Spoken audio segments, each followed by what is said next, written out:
Nous sommes le mardi 27 novembre et vous êtes bien sur Grand Lille TV, il est tout juste 7h30. Bon réveil à toutes et à tous, bon courage si vous partez travailler et bon appétit si vous prenez peut-être votre petit déjeuner.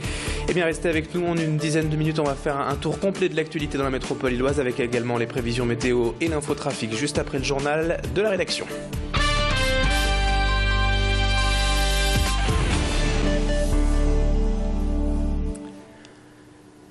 Et à la une de cette édition ce matin, retour tout d'abord en images sur le lancement hier de la nouvelle campagne hivernale des Restos du Cœur à Lille notamment, comme ici dans le quartier de Lille Sud. On en a déjà largement parlé hier, l'association entame donc là sa 28e campagne de distribution de repas aux plus démunis.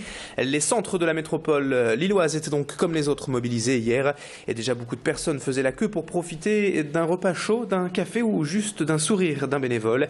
La campagne d'hiver des Restos du Cœur doit durer jusqu'au 17 mars prochain. Autres images à la une de l'actualité aujourd'hui, celle de l'église réformée de Lille-Fives, toujours occupée ce matin par 124 personnes sans papier, et ce depuis dimanche matin. Ils dénoncent le fait de ne pas pouvoir défendre eux-mêmes leur dossier de régularisation devant la préfecture et sont même pour cela en grève de la faim depuis le 2 novembre dernier. Devant l'église de Fives, hier après-midi, une soixantaine de personnes sont tout de même venues leur apporter leur soutien, de l'eau, du thé, du sucre et quelques couvertures et oreillers afin de passer la nuit. Mais les responsables de cette église protestante pour qui cette action est inappropriée n'ont laissé rentrer hier que le SAMU qui a d'ailleurs évacué 6 de ces grévistes de la faim victimes de malaise. Retour donc sur cette journée et sur les réactions et revendications des grévistes avec Roland Diane, porte-parole du comité Nord des sans-papiers, et Jean-François Bonhomme, responsable de l'église de Fives, qui revient sur cette action. On les écoute. La première revendication à partir du moment où il y a une grève de la faim, c'est bien sûr la régularisation de la liste qui sera portée par cette grève de la faim. Et deuxièmement, l'origine même du fait qu'ils se sont mis en grève de la faim, c'est que ça fait des mois, voire même des années, qu'ils demandent tout simplement que leur comité des sans-papiers 59 puisse avoir le droit de défendre tous les mois le dossier en préfecture. Et ça, ils ont été confrontés face à une telle demande aussi simple que ça. Ils ont été confrontés à un silence, un refus, parfois même de l'arrogance, un mépris, et vraiment, il faut le dire, une discrimination inacceptable de la part de l'État. Une foule de personnes qui envahissent notre église, qui nous empêchent de tenir le culte dans le lieu de culte, ça nous ne sommes pas d'accord. L'église n'est pas un lieu de lutte, l'église n'est pas un lieu de restauration ni d'hôtellerie, l'église est un lieu de culte et nous empêcher d'y tenir le culte, nous ne l'acceptons pas, nous ne sommes pas d'accord. C'est pour ça que nous avons demandé, que nous demandons, que nous allons continuer à demander aux personnes qui sont dans l'église de bien vouloir en sortir. L'actualité fait divers à présent. Bref, hier matin, 4 individus cagoulés et armés ont fait irruption au sein du magasin d'électroménager Boulanger de la zone commerciale de Ronc et en quelques minutes à peine se sont emparés rapidement d'une vingtaine de tablettes tactiles, d'ordinateurs et de téléphones portables. Selon le magasin, le préjudice est évalué à plusieurs dizaines de milliers d'euros.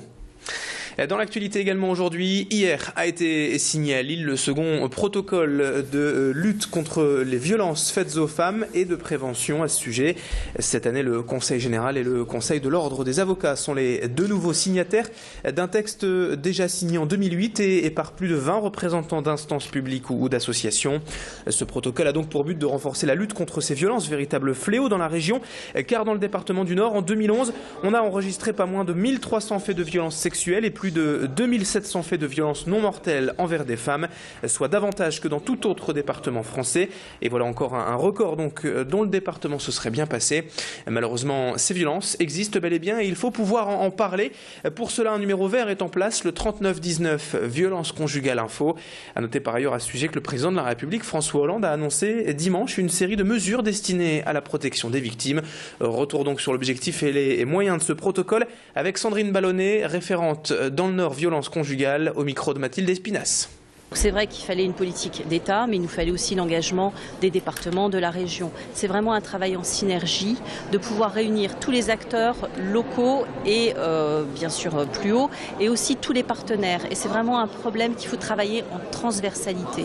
Ce n'est pas que s'attacher autour de la victime, il faut vraiment s'attacher au problème de la victime, à son accompagnement, son accueil, mais il faut aussi travailler sur les auteurs et il faut travailler aussi sur les enfants, très important. Alors on termine maintenant cette édition avec ces belles images d'une crèche tout à fait étonnante installée jusqu'à Noël Notre-Dame de la Treille à Lille, dans le Vieux-Lille, et qui sent bon le sud de la France. À l'origine, en fait, Anne et Karl Blanchet, deux amoureux des Santons de Provence et qui exposent comme cela leur collection chaque année à travers les régions.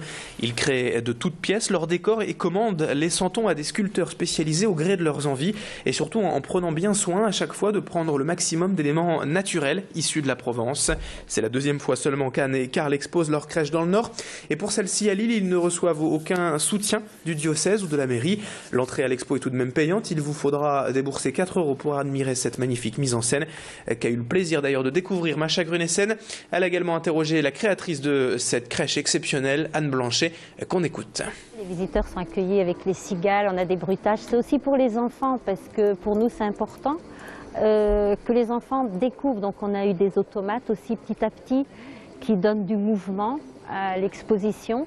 Et c'est vrai que même les odeurs, on essaye de transmettre un peu d'odeur de Provence. Donc on pense tout de suite à la lavande, mais celle du maquis, on a essayé avec le cyste, mais ça rendait pas exactement comme on voulait. Donc on a laissé tomber. On voulait pas que faut pas que ce soit trop après aussi.